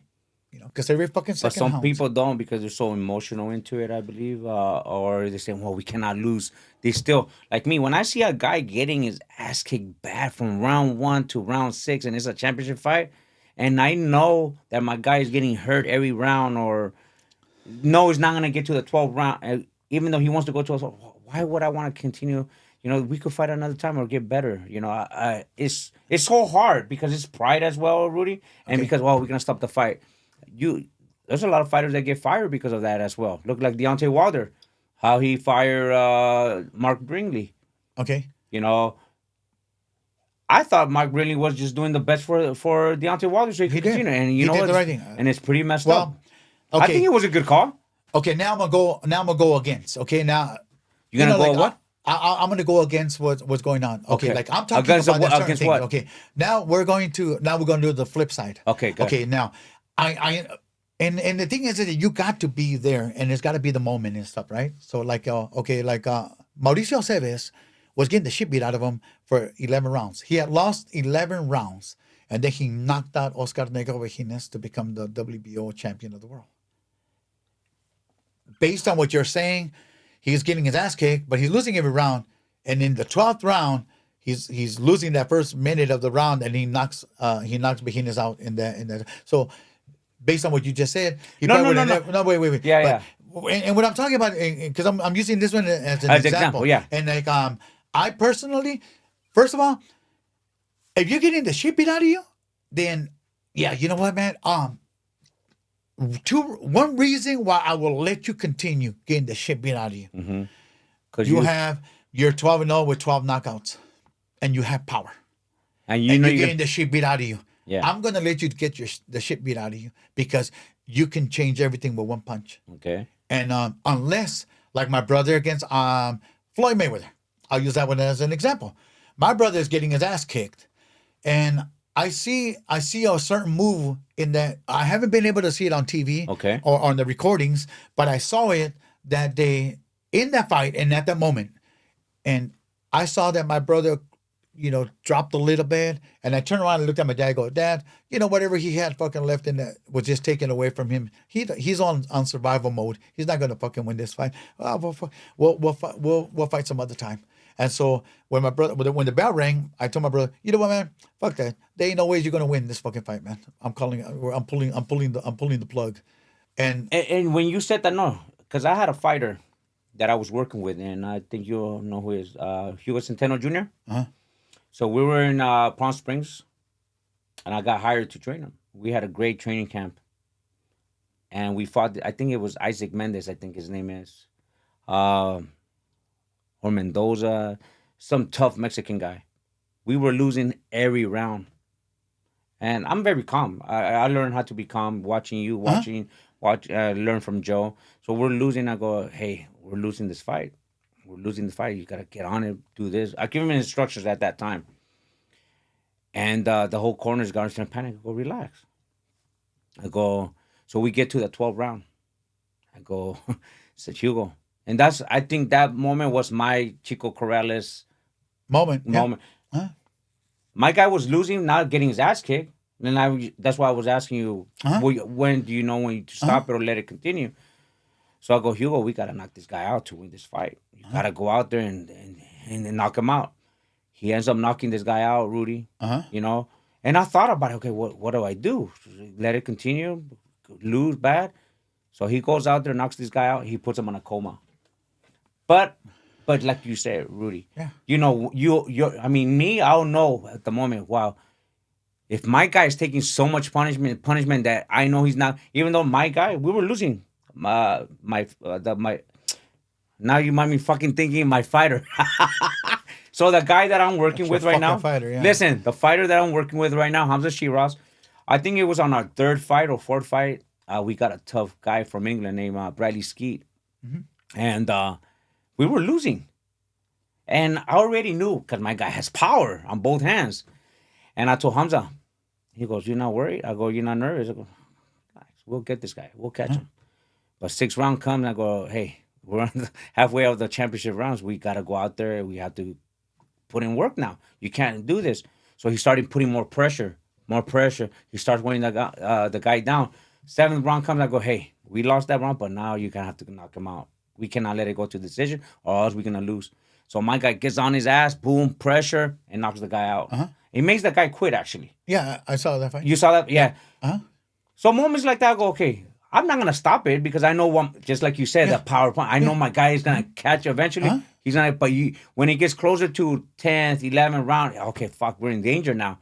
I have to make sure that it has to be in that moment, Rudy, to say, okay, we can. Well, I'll use Hector Quiros as an example. Hector Quiros. Quiros, yeah. Fuck. Okay, Hector Quiros. I get Hector Quiros at the end of his career, and so he's gonna fight for on a top ranked show, and I'm like, hey Rudy, man, this kid is like he's really like bad, and I go, it's okay. I go, and the difference with Hector Quiros that night and Mickey Roman, the two things that I made a huge difference in them is that I showed them how to eat, how they're supposed to eat, to work and train, and they had no idea that that's the way it worked. Yeah. And they were like completely lost. They had no idea. And so when Hector fights, he fights to a draw to Gomez, who was number 5 in the world. Okay. And And they were like, "Oh, Rudy, man, you did a great job." And I go, "Well, yeah. What did you do?" I go, "Well, I fed him." They go, "What?" A lot of He fighters ate. are scared to eat, huh? They're scared to eat. Why? They don't know how. They Yeah. don't know and why they're supposed to. Yeah. And so, so he gets a draw against the number 5 in the world, and he has But that's extends- basically like to him, that was like a win, right? That was a big win, and Yeah. and Bruce Trampler was so freaking pleased, man. He was so happy for us, man, that that he didn't get hurt, and he put up a good fight, and it was a draw. Now, Hector Quiroz, the next fight fights Cepeda, who Ernesto Cepeda, I think that he was with Freddie Roach. Yes. And, Yeah, so he fights that fight, and Bernardo Osuna. I like Bernardo. Bernardo will tell you. I just invited Bernardo to come and speak. So what's crazy is Bernardo will tell you that he thought it was like a movie moment, because Hector comes back to the corner, and I go, "Hey Hector, you know what, man? I know that once upon a time, man, you had you had it all in you." I go, "But right now, I think you just got old." And they go, I go, "I'll tell you what, man. I'll give you one more round. If you can't do anything, then that's it. End of your career." And they were like, "Wow." And Bernardo Osuna heard it. And at the time, I don't even think about shit like that. Yeah. It's just a moment, and I'm thinking. So what happens? But also, I had already spoken to the referee before the fight. You know how they come to the corner, they come to your room, and they tell you, right? So I walk out with the doctor. I mean, with the referee, and I tell the referee, I go, "When my boy if he gets hurt, you step in and you stop the fight. Don't come and ask me if you Just stop the fight.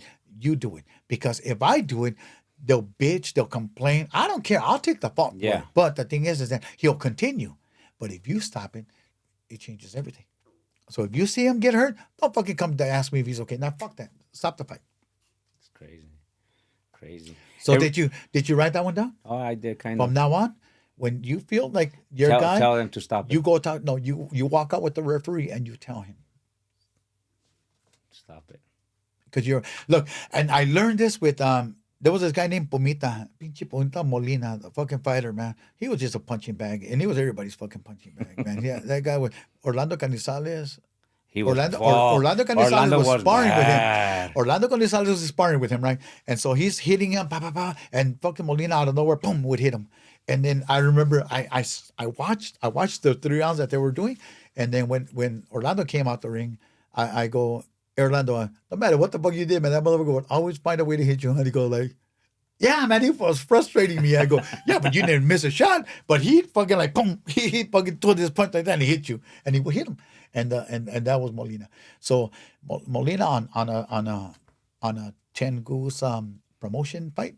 You talking about John Molina? No, not John Molina. No? I'm talking about this guy was just he was just a punching bag. Okay. There's another Molina. His name Pumita Molina. Pumita, okay, Pumita got it. Molina. And so I forget his fucking first name. But anyways, pinche costal, cabrón. I go, pinche muerto. Well, you guys andando. don't know what costal means, is a He's punching bag. Yeah, he was one of those sacrifice lambs of boxing. Shit. And A stepping stone. fucking no, a Not even a sacrificing Wow. lamb of boxing. Well, would he give you a fight? Man, he'd fucking try. That was that guy. But here's the thing, though. He asked me if I can help him in the corner, and I'm like, what? And I'm thinking at that moment, I'm thinking like I have a world champion. I'm training Yeah. these guys, and I'm gonna fucking work with this guy. You gotta be fucking kidding me. Did you? So I leave. When I left, my conscience, like, what a fucked up dude, man. I felt really bad, and I called him. I says, Molina, pinche Pomita, I'll be there tomorrow. Oh, I'll be in your wow. fucking corner, man. And the reason I'm in this fucking corner is like, why am I in boxing? I'm in boxing because help. I want to help. And it's not always about winning. You're helping. And when you can help, that's what is. And what did it's you all help about. him that night, or you made him worse? That is the very first fucking time that I've ever walked out with a referee. And that's what I learned. I learned that You night tell him to stop it. that I learned that like I can talk to the referee and let Yeah. him know that if my guy gets hurt, man, you fucking stop that fucking fight. Don't come and ask Awesome, and don't yeah. don't second guess yourself. I go that I'm here to protect him from I himself. learned something new from you. Really, that's a very good thing, because now I'm able to, instead of telling him in front of the fighter, when you're in the locker room, and I'll tell the referee to the side, if you see my fighter, I'm gonna wink at you and just stop it. I learned something different, Rudy. Yeah. That's good. But that's when you have a guy that that doesn't stand That much of a don't chance. have faith that he has a chance. Yeah, that, correct. that you don't have no faith in him. You know, and I'll give you another one, man. It's a good one. Robert Santa Cruz against Arnudis. Robert Robert Santa Cruz. That's Leo Santa Cruz and Jose yeah. Armando Santa Cruz. Against brother. who? Against Arnudis. Arnudis.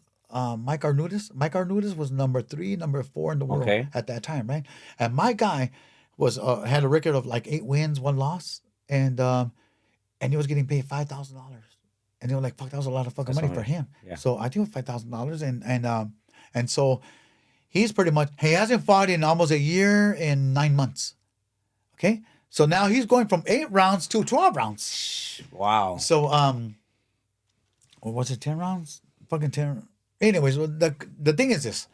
So as I'm walking out, as we get to the curtains to walk into the arena, I don't know, out of fucking nowhere, it just dawned on me. I turn around, I look at Robert, and I go, Robert, I don't want you to throw a single fucking punch in the first 2 rounds. And he goes, ¿Qué?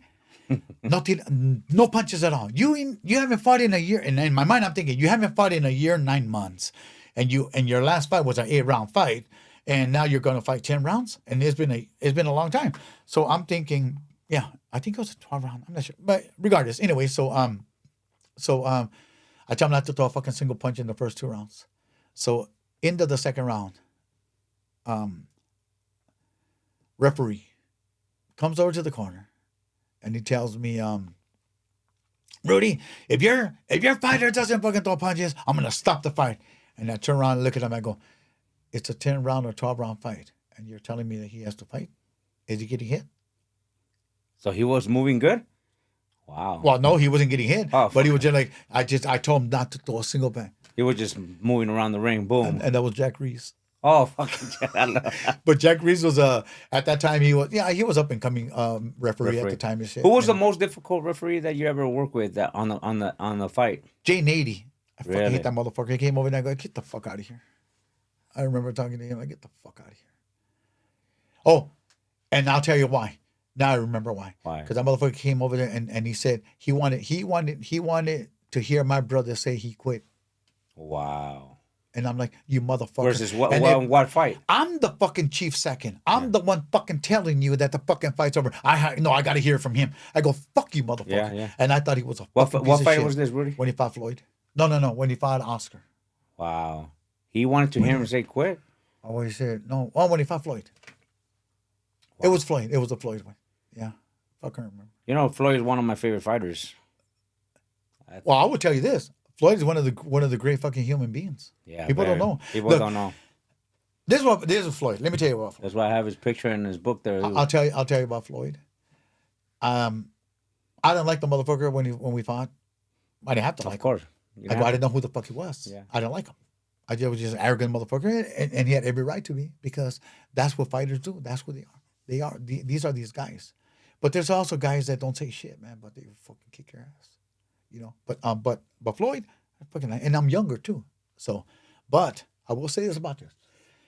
One day, my brother, and him are talking at a casino. I don't know what the fuck that, but I'm like, I like that motherfucker. And then my brother goes, hey, no. Let me tell you something, man. Fucking good guy. Yeah. I go, what? And so now my brother's telling me about it. I go, oh shit, shit, huh? He's a great and guy. I go, you know what, man? What a fucking great guy. People don't know. And let's keep it that way. No, of course. Fuck people. Yeah. Fuck Floyd. Yeah. So Floyd, when he's the only one, he could go to any other gym here in fucking California, anywhere he wants. He chose to choose come here. Tengoose Boxing, And at that time, I was barely coming up, building the gym up. But you know, Tyrone Grande Yeah, is his cousin. His cousin, yeah. They're his cousins. But he told me about you. No, Yeah, he told me no. about you. He told me about you. He told me They- about those pink they- thongs they- that he they- bought you. they- Oh yeah. He bought me to give Hold to you. on, let me tell you the story. To give to So, you. Because that's why you know it's pink, motherfucker. hey, so Floyd buys my Tengoose Boxing signage that's in the front of the gym. I was building up the gym at that time, because Joe took him some time off, and thanks to Joe, I got the opportunity to run Tengoose Boxing, and Floyd donated that. Who really does that? Who? Nobody. No, Floyd is a great fucking person, man. And people that don't know, Floyd has donated, has helped family in needs that are going through a lot of crisis. A lot of Mexican families as well. stories that I know. I mean, I won't speak on it, but stories that I know personally from that he's I will done. tell you a story, a personal story. Is that my brother and him? My brother. When my brother told me, nah, Rudy, man, he's a great guy, man. I go. So my brother tells me, Floyd goes, hey Hernandez. He referred to my brother as Hernandez. Oh wow. Hey Hernandez, here's my phone number. Yeah, please don't give my number out. Just for you, man. And whatever I can help you with, whatever you need, man, blank check. Just let me know. Wow. So my brother, I mean, like, we're very proud people. My family is very Yeah. proud. We're not a whole lot. So when my brother passed away, Can you can you tell people when you say prideful, what do you mean by that? Like I don't ask people for shit. I don't Good. ask anybody Yeah. for anything. We take care of each other. Yeah. We handle we handle our business. Yeah. It's within us. My family, my brothers, they mean the world to me. Yeah. They will fucking give their life up for me, and I will do the same thing for Yeah. them. And at the end of the day, man, I was when my brother before my brother died, man. I'll tell you this. He's about to go to he's tired. He's about to go to sleep, and then I told him I'm sorry, man. I apologize to him for two reasons. I apologize to him for two reasons. One, I scared the shit out of him when we were kids. I'm 16 and he's fucking like 12, and I scared the shit out of him, man. And that was a shitty thing to do because I'm as being the older brother, I'm supposed to take care of him. I'm supposed to look out for him, right? Yeah. And I didn't. And as I got older, I felt it was like one of those times where like you like in life there's two things that you wish you could take back, and that was one of them. That one. And then I said, and then I told my brother, and I apologized to him. I said, hey, man, I'm sorry I couldn't take this fucking cancer from you. I would have switched places with him at that moment because two reasons. One, I'm his older brother. I'm supposed to take care of him. I'm supposed to look out for him. I love my brother, man. And second, because he had a 10-year-old at the time, was still coming up, and my brother wanted to fucking live. I didn't give a fuck. Yeah. To this day, I'm like, if I die tomorrow, life doesn't owe me shit. I'm fucking I'm blessed beyond blessed, man, to be walking in the shoes that I am, man. Coming from the fucking ghetto, man, and not having anything and shit, man. And like, we have a great story, man. But at the end of the goddamn day, look at that. I've been to Japan over 140 times. I've been Yeah. around places around the world. I envy that you sometimes going to Japan. And what I I mean? asked you for a job at the UFC, and I never heard back from you. But it's okay, brother. That's when you see you have the envious coach and shit. Well, he just graduated to a coach today through me. But other than that, Rudy. No, like opinions are like assholes. Everybody has one and shit. And at the end of the day, like I don't answer to nobody. Yeah. I will. There's people that I do respect, and their opinions mean something. But that's because it's not just about who they are, but what they've done and where they're at, and I can learn from them. Like, am I always right? No. But even if you're taking care of me, don't offend me, because if you fucking offend me, I'll tell you to go fuck yourself. Yeah. Because at the end of the goddamn day, I'm like, I'm not here. I'm not here for you. I'm not your fucking puppet. Yeah. I'm here working with you. Yes, I'm employed by you, but that doesn't give you the fucking right to fucking talk to me in a manner that's going to be disrespectful. Yeah. Because I don't fucking do. Oh, you're like me. I like putting fuck people you. straight. I don't give a shit. I don't fucking care. You're like me. I'm look. In this business, we're in a grimy business. This is a dirty ass business, Rudy. Boxing is the world. I think it's a poor man's sport. It is. But shit, look, man. And when I say my first professional fight is at the Olympic Auditorium. It's 4:00 in the afternoon. I'm already my hand wraps are on, my gloves are on. Now, mind you, I weighed 137 pounds that day. Mm-hmm. That day of the fucking fight, Yeah. at 11 o'clock in the morning, I weighed in at 137 pounds. I'm in that. They gave me my gloves. They're 6-ounce gloves, Reyes. and those fucking gloves were old. And when I say they were fucking old, They were there was no old. cushioning on them at Oh, all. fuck. Nothing. 6-ounce gloves. Wow.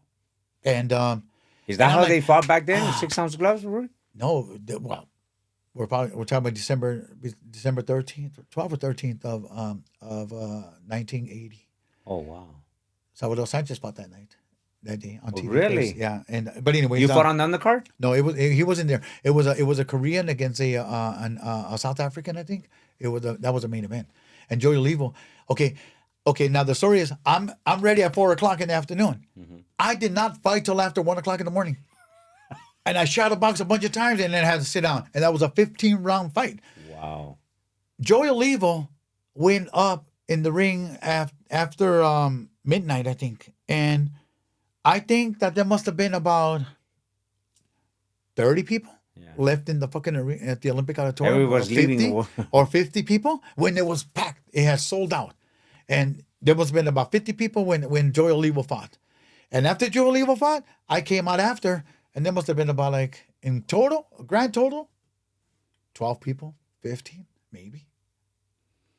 That's a funny story that you said that because my nephew, he fought on the card of Andre Ward versus La Bomba. Edwin La Bomba, what's his last name? Anyways, he fought La Bomba. You guys know who he is.